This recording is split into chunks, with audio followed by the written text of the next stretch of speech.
दुर्ग और अस्त्रों और शस्त्रों के निर्माण हेतु सदैव विवश होगा। व्यक्ति के अंतर मन से शुभता जितनी ही क्षीण होती जाएगी, योग की अग्नि जितनी कम होती जाएगी, उसके जीवन में अंधकार की अग्नि भी उतनी ही प्रचंड होती जाएगी। समाज में ऐसे अभिमानी और अहंकारी व्यक्तियों की संख्या सदैव बढ़ती रहेगी पुत्र। समाज में उतनी ही तीव्रता से युद्ध और अस्त्रों के अनुनाद की दिशा में अग्रसर होगा। किंतु पिताजी, जो समाज योग शुभता से विमुख होता जा रहा है, उन्हें कैसे लौटाया जाए? प्रयत्न चाहे एकमात्र किसी के भी धरातल पे चले। जब तक सृष्टि के किसी भी अंश, जब तक एक प्राणी की शुभता और योग के द्वारा इस समाज को संचालित करने के लिए प्रयत्नशील रहेगा, जब तक वो शुभता और योग को केवल शोभा की वस्तु नहीं समझेगा, तब तक सृष्टि में शुभता की पराजय असंभव है पुत्र। तब तक योग, बल और शुभता का समापन नहीं हुआ। परिस्थितियां कैसी भी विकट हो पुत्र, अहंकार के अंधकार का आवरण चाहे कितना भी घना हो,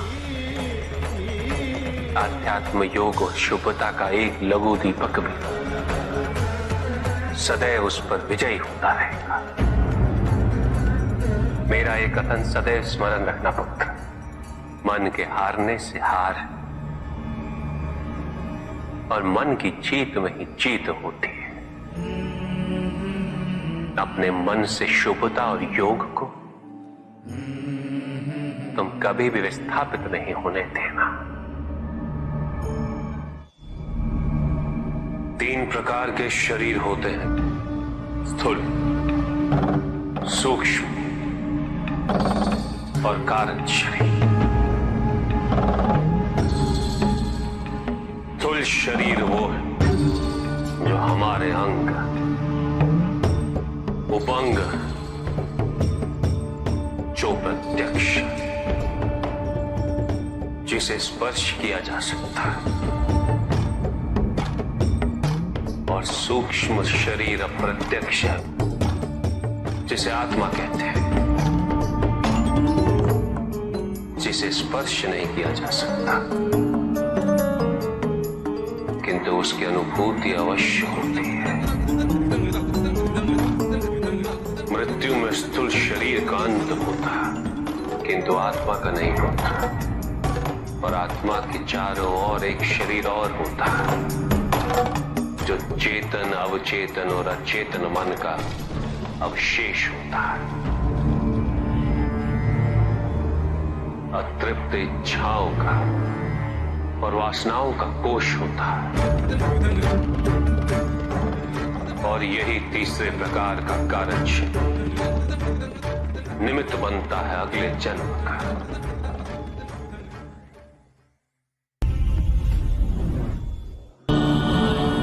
चहचहाने वाली चिड़ियों का गान हमेशा प्रसन्नता का गान नहीं होता। दुख, पीड़ा और मोह ये सब अलग नहीं है, एक समान। तुम्हारा मोह ही तुम्हारा दुख और तुम्हारे मोह का त्याग तुम्हें पूर्ण रूप से सुखी कर सकता है।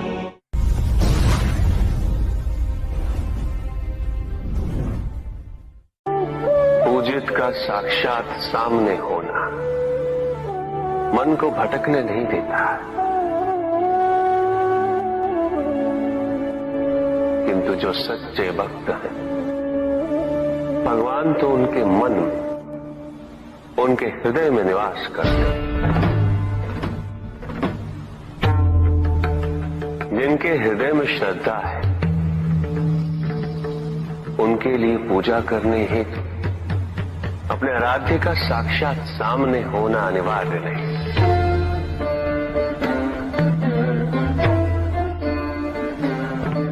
वो तो अपने मन के नेत्रों से प्रतिपल उनके दर्शन पा रहे।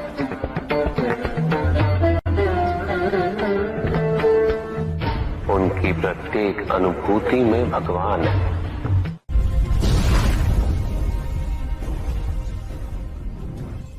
सत्य तो शाश्वत है। सत्य ही संसार में संतुष्टि और सुख का माध्यम है। जो सत्य से विमुख हो वो सदैव दुखी रहता है। जिसने भ्रम का मार्ग अपना वो आजीवन ढूंढता रहता है। किंतु विडंबना यही कि उसे ये ज्ञात ही नहीं कि वो ढूंढ क्या रहा है। सत्य तो यही कि तुम एक दैव्य अंश हो।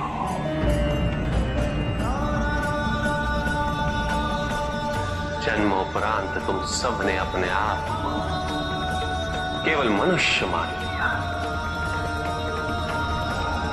और यही विस्मरण तुम्हारे कष्टों का कारण है। तुमने अपने शरीर को ही सत्य माना। लोभ, भय, शंका, असुरक्षा, छल, इन सब को अपने जीवन का आधार बना लिया।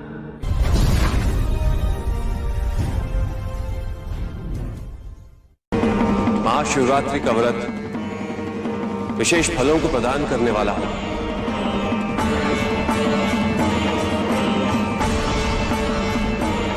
इस व्रत को रखने से पुरुषों की सारी मनोकामनाएं पूरी हुई।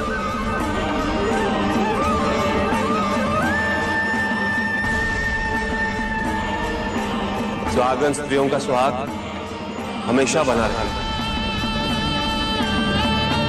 और कुंवारी लड़कियों को मनचाहा वर मिलेगा।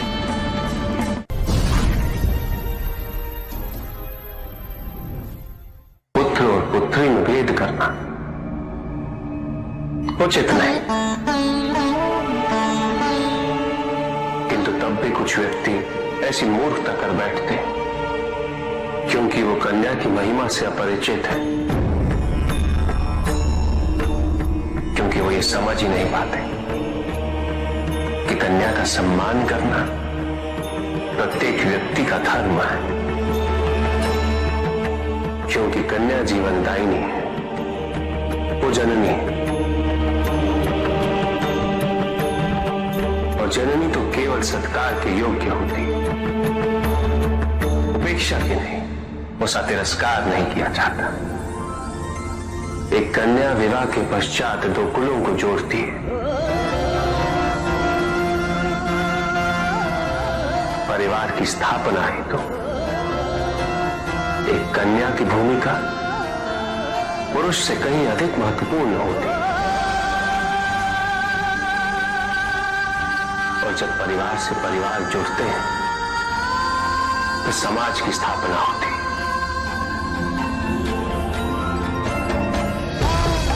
पुत्री को परिवार में, समाज में वही स्थान मिलना चाहिए, वही अधिकार प्राप्त होना चाहिए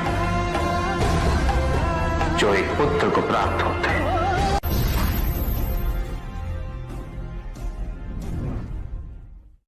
प्रेम क्या है? बताइए महादेव, कृपया बताएं कि प्रेम का रहस्य क्या है? क्या है इसका वास्तविक स्वरूप? क्या है इसका भविष्य? प्रेम क्या है ये तुम पूछ रही हो पार्वती? प्रेम का रहस्य क्या है? प्रेम का स्वरूप क्या है?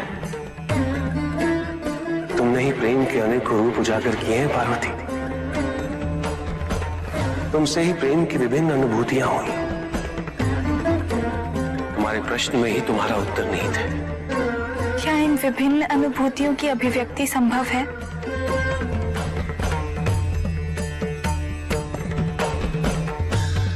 सती के रूप में जब तुम अपने प्राण त्याग मुझसे दूर चली गई,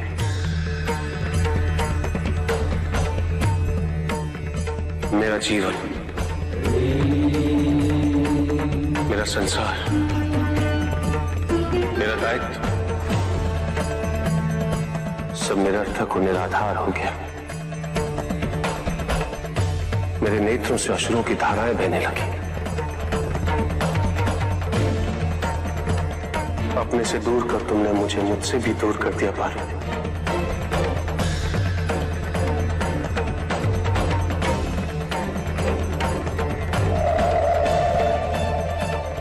यही तो प्रेम है पार्वती। तुम्हारे अभाव में मेरे अधूरेपन की अति से इस सृष्टि का अपूर्ण हो जाना, यही प्रेम है। तुम्हारे और मेरे पुनः मिलन करवाने हेतु इस समस्त ब्रह्मांड का हर संभव प्रयास करना, हर संभव षड्यंत्र रचना।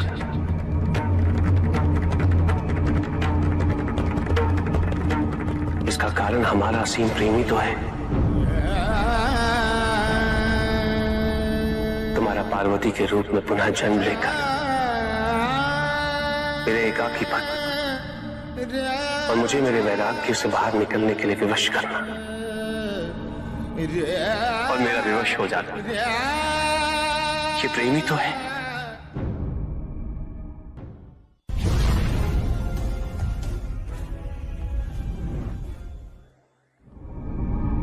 चंद्रमा उसी जल में प्रतिबिंबित होता है जो जल शांत है, स्थिर।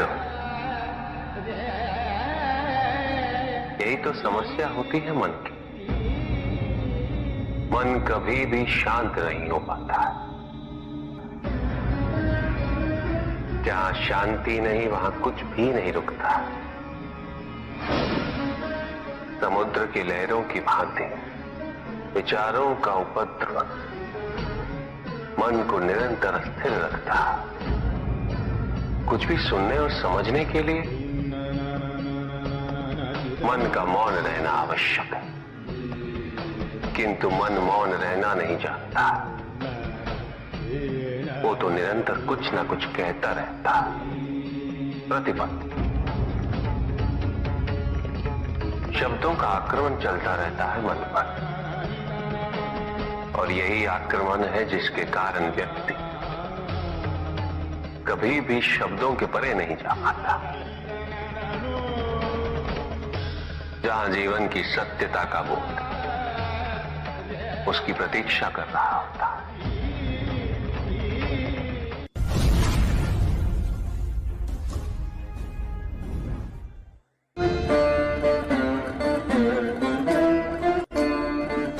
मैं वो हूं जो नहीं है,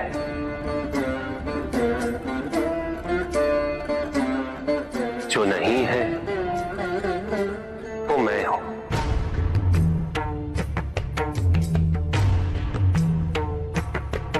चिरकाल तक सभी को यह स्मरण रहे, जब आप में श्वास है तो मैं आप में हूं। देव देव महादेव शिवा, देव देव। और जिस क्षण आप में श्वास नहीं तब आप मुझ में। देव शिवा, देव देव महादेव।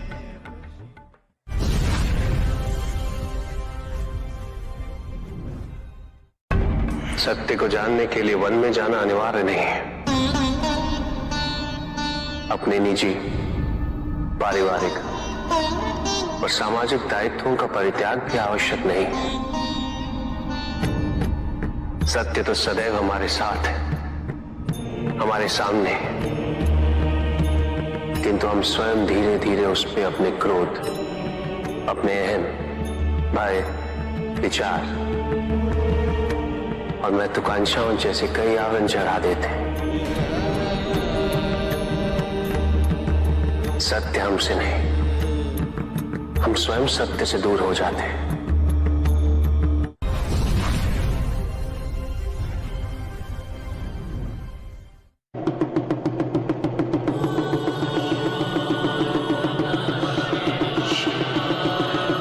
जहां न अमृत न विष, ना सुख